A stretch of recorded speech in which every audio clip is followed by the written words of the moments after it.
በዚህ ሳምንት እኛ ልናደርገው የሚገባ ምንድነው ሲባል ራሱን ለሰጠን ጌታ ራስን መስጠት ነው።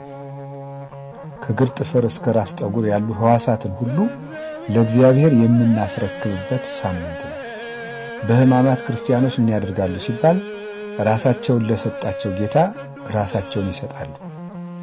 በዓይናቸው በጎ ነገር ብቻ ከመመልከት ውጭ ለሥጋ የሚሆን ነገርን ባለማየት፣ በጆሮ ለሥጋ የሚሆን ነገር ባለመስማት፣ እግር ወደ ሥጋዊ ነገር ባለመሄድ፣ አንደበት ሥጋዊ ነገር ባለመናገር፣ ለሰውነታችን የሚገባውን ሥጋዊ ጌጥ ከመጠን በላይ መታጠብ፣ ሰውነትን መንከባከብ፣ በምቾት ስፍራ ላይ መኖር፣ ለሰውነት ምግብ አጣፍጦ ማቅረብ፣ ዋዛ ፈዛዛ፣ ጨዋታ፣